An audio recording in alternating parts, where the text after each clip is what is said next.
welcome to On Air at Groundswell with me, Farmers Guardian's online editor, Emily Ashworth. This is a special series for the Farmers Guardian podcast brought to you by the School of Sustainable Food and Farming at Harper Adams University. This session is all about looking ahead and what a sustainable farming future looks like. We've got some panellists from last year, so I'm going to let you reintroduce yourselves. Sophie, shall we start with you? We'll start with you in the sparkles. So I'm Sophie Gregory, organic dairy farmer from the Dorset-Devon border. Thank you. Dan? Yeah, Dan Smith. I'm a farmer and consultant from Monmouthshire. Yeah, Leonora Meehan Gooch, not from a farming background, but now work for Noble Foods here at Egg Supplier. Fabulous, thank you very much. So, like I said, you guys took part last year, so we thought it'd be good to come back and try and look at how we're going to keep going on this journey and what a sustainable future looks like. So, I want to explore the idea that farmers are kind of part of the solution, that term that we always say, and not the problem. And with the right support, can we lead the way in terms of sustainability? I think, we have to keep these positive conversations going. I think that we are farming, is it 70% of the UK is farmland? I mean, if that's not a stat to go on, that we can have influence and make changes, then I don't know what is. And I think most farmers want to do the right thing for their land. So I think a lot of it is actually around communicating that to the public, that actually most farmers want to do the best for their land, and we are looking after so much proportional to the country. Yeah, and I think to jump onto that would be just controlling the narrative. A lot of the time farmers are on the back foot trying to sort of recoup what's been reported on them from an unfair lens. If they're on that front foot, then I think it can drive that narrative a lot better. I was just about to say, where do we think this narrative comes from? But Dan, you might have something else to add before. I think we are the solution, and land use framework coming in and things like that. We have to be the solution. When you look at how land is used and also the long-term effects we're having, but also that we can actively reverse, it's where it's at. You know, and to some degree, it's not necessarily all our responsibility. We need support within it, but we can come up with and implement any of the solutions that are needed. Yeah, and just out of interest, obviously being here, I've never been to Groundswell before, so actually, it feels very positive here, and the conversations are, facilitating people to be able to make change, and I think we need more of that. Like you say, the positivity. Absolutely, and I think this event is for anyone. So that's the big thing about it, is that, I get asked by friends, oh, is it dairy focused? I'm like, it doesn't really matter whether it's dairy focused. It's actually, you can pick up anything from anywhere, and it's often those conversations you have with not the same sector from you that make the biggest impact. I think the whole event is based around collaboration, don't you think? Sure, we're all from different sectors, aren't we? But we're here talking about collaboration and a bright future for agriculture. And further than that, this year, I've met two different people who have come, who are nothing to do with farming, don't know anything about it, but have heard about the event and just want to come and educate themselves as consumers or as public. And the other thing I'd say is, I always think if 10% of the people who come here did 10% more, we're in a much better position than we were before. So it's just kind of carrying that on and building on it. Yeah, collective change. Yeah. In order to successfully kind of farm in a sustainable way, do we need a realignment of policies, markets, mindset? What needs to change there? What doesn't need to change, I think, is probably the right thing, isn't it, Dan? Yeah. I mean, this is my favourite subject. It is all about mindset. Now, whether that's mindset at policy level, or, it is all about mindset and doing things with integrity and informing policy and all of those things. But that's my full stop on my Nuffield is it's just mindset. Massively, you're so right, Dan. And I think also it's making sure the people that are making the policy are not disconnected from the farm.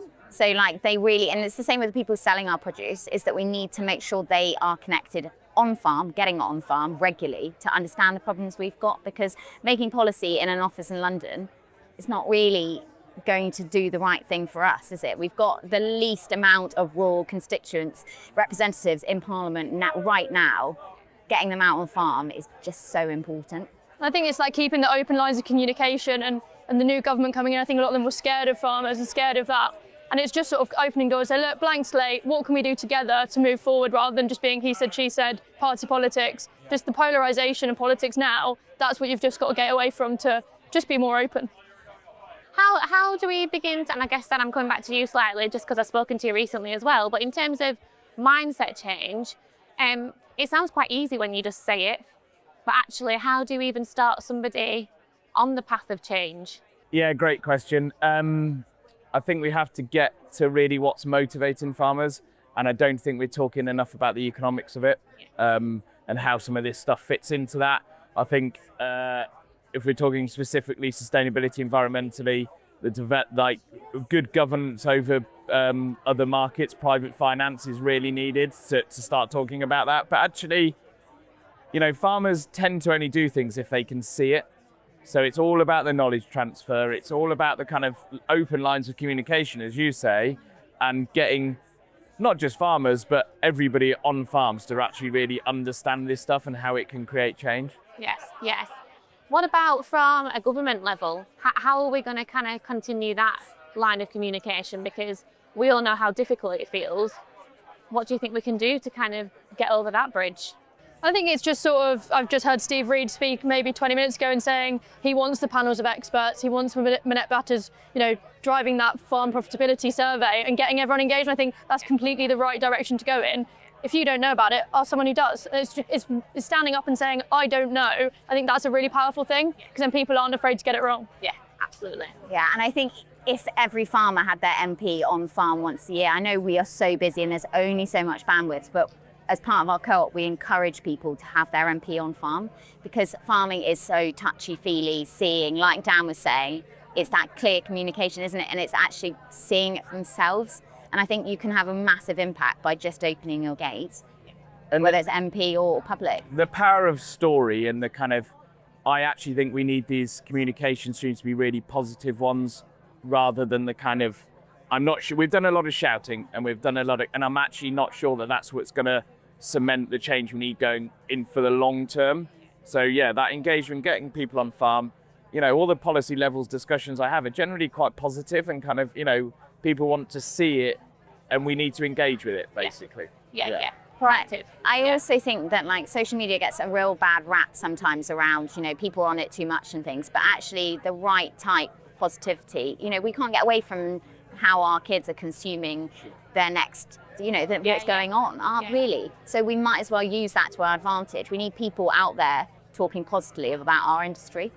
But also, we're all keen to kind of grow the next generation of farm workers, but actually we need to grow the next generation of policymakers and policy changes as well. So that's just as important. Yeah. I think that comes back to the controlling the narrative thing of you need to be in front of it instead of being reactive all the time. Yeah, absolutely. Building trust, isn't it? Yeah. Sometimes it does feel like there's perhaps a one-size-fits-all approach to, sustainability and how farms should be run. Would you agree with that or disagree with that? And if so, how do we kind of get over that? Should we say the word? Context. I hate that Sophie word. hates it. I think it's a great word. It's not, it literally is. It's the word, isn't it? Yeah, context is king. It depends on who's doing what they want to achieve, what the outcomes are needed to be, Why what the they land wanna is do it, already, why they want to do it, So I use it a lot and Soph hates it, but It is It's so right. It is so right, though. It is. What sustainability measures, regeneration we're doing on farm would not be relative to a potato grower.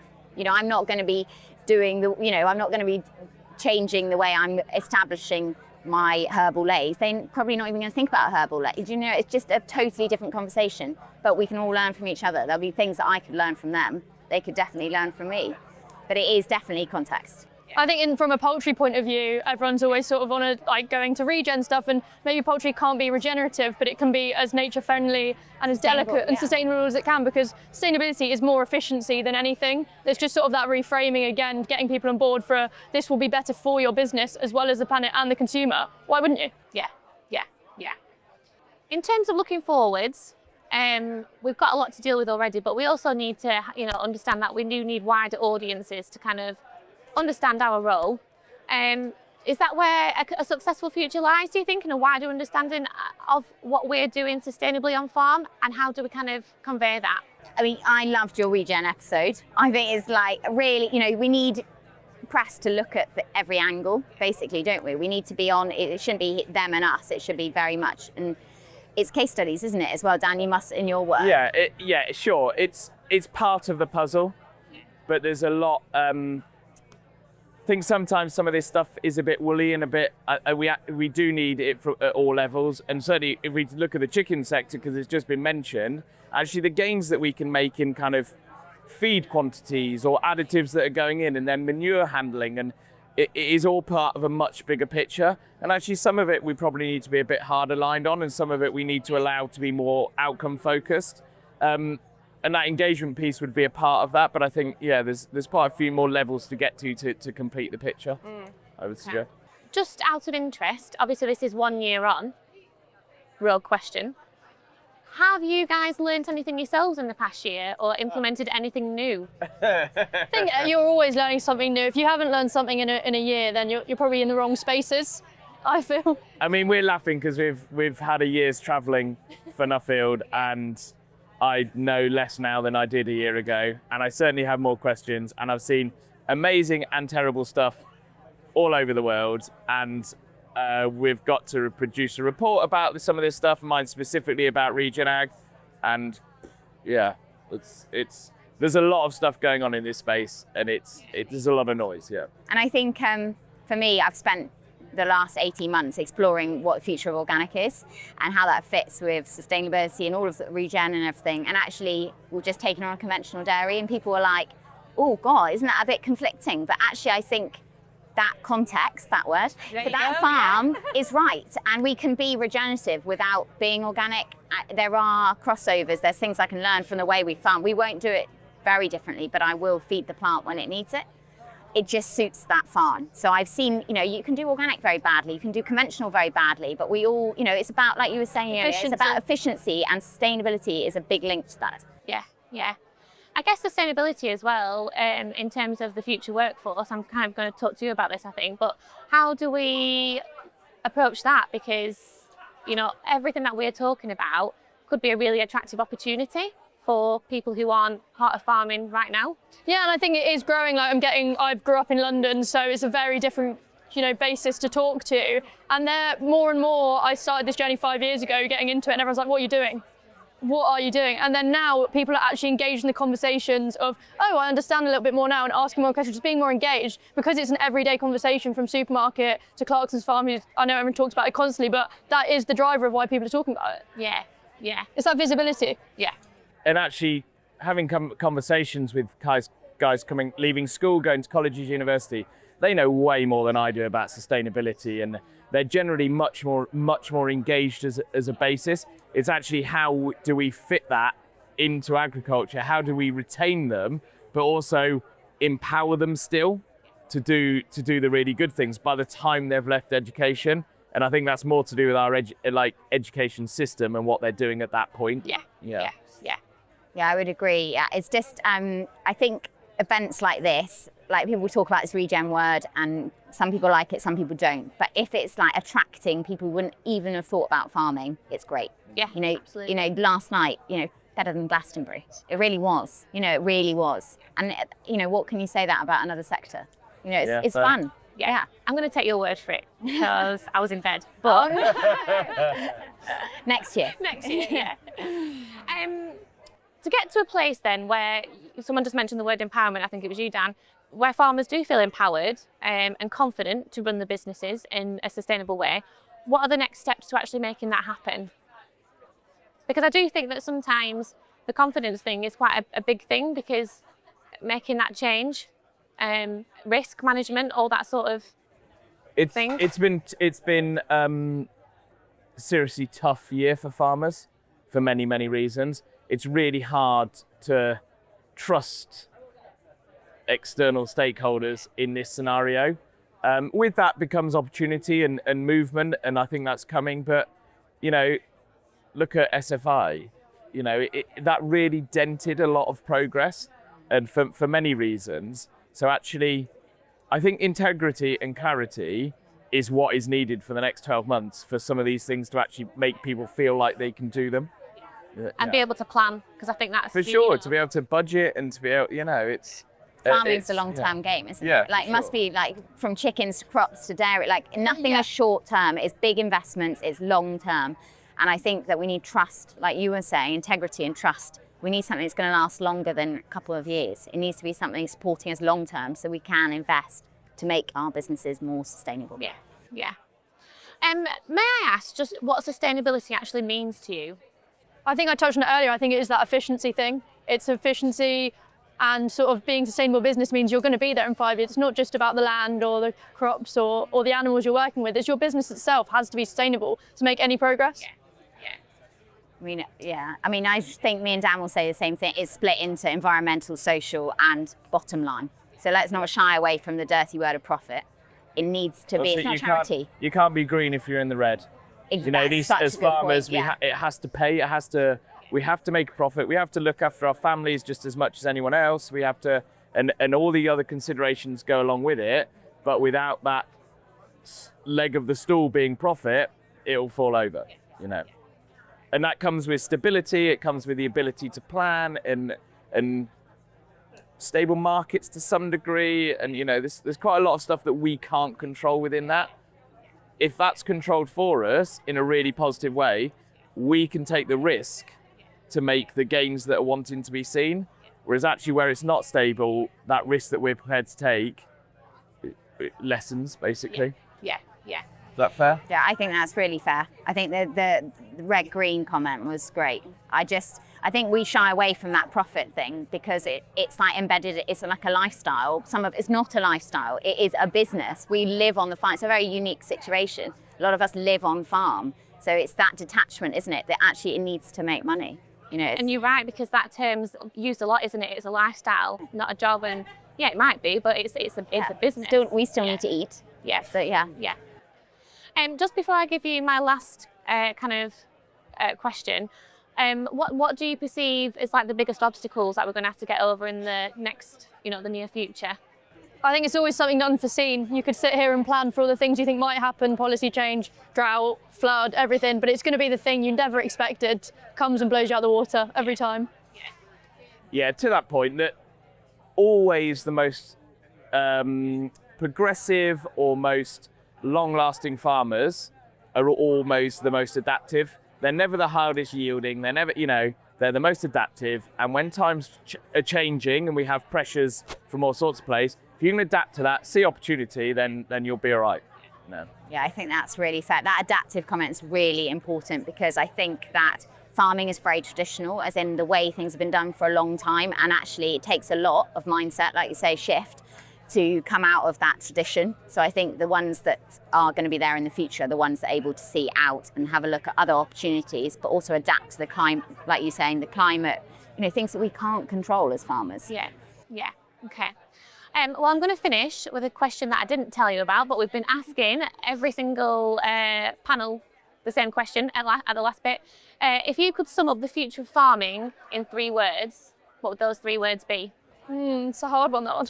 I think the first one's fun. Like, I want it to be fun. I want people to enjoy. That's a big thing, like with the business, I'm sure with you guys, is I don't want people to not enjoy their job. So it needs to be fun. We haven't had that one yet. No? So, okay, great. And I think it needs to, fun, profitable, and have a great environmental impact. So I think that's my 3. Progressive and